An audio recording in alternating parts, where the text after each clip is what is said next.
Okay, I'll start my story why I'm here. I spent my life dealing with customers face to face, talking to them, learning to listen to them and feedback to their needs. First of all, I started as a bus conductor, then became a field service engineer on washing machines, fridge freezers. And for the last 20 years before I retired, I was an SVQ assessor, assisting mainly engineers to get through their apprenticeships, but I also did managers and administrators. And I found out I had a great skill, especially there, for interpreting the criteria for the qualification into terms that people could understand. They could relate it to the job they did. So I ended up telling stories that way. Although I think I've told stories all my life anyway, because as a field service engineer, I had to listen to people. When I had a problem with the machine, I'd listen to them. Because quite often the person using the machine knew exactly how it should sound, and whenever it didn't sound right, they told me. They didn't know it was wrong, but they told me what was wrong, and I knew from that. It gave me a lot of time. So I've used that skill over the years, developed it, and now I've retired, and I was thinking, what am I going to do with myself? And the thought came to me, YouTube channels are so important. Now, I'm not bothered whether I make any money at it or not. It's something to do. That tied to the fact that I like stories. In my life, I've met many, many interesting people. I met nobility. One sticks out in mind, a lady Cunningham Graham, who was a really lovely person. I've got a story for her. Other ones were conductors and conductresses, drivers I met on the buses. And of course, as a service engineer, the characters I met there when I was in people's homes, the things I saw, things I wish I'd never seen, and the apprentices and the stories I can tell from them, the things that they did. So I've got a wide range of experience.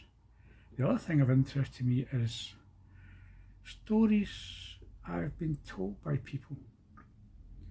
Because I'm, say, so old, 70 now, I have met people who were alive and fought in the First World War. And they told me stories which you never hear about. These were just people on the front line or behind the lines, whatever they're doing, telling their story. And I found these people very interesting. Even as a bus conductor, a lot of the drivers were, well, basically working class people like me.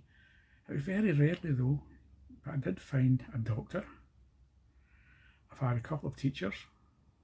Then I had other things, but a lot of people were ex-soldiers and they had stories to tell as well. So I've got all these stories in my head. I spread them around over the years, and people used to say, oh, you should just write a book. And I'm not into writing books. I don't fancy that. I like the idea of telling a 5 or 6 minute story.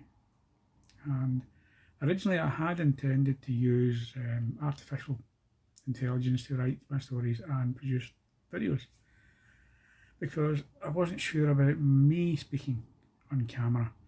I've always been terrified of public speaking, but I think this is kind of like talking to someone face to face. But that's what I've done all my life anyway. So I'll treat the camera as the person I'll be talking to. The other thing I'm going to have to watch is my breathing, but nothing much into that, just need to work on it.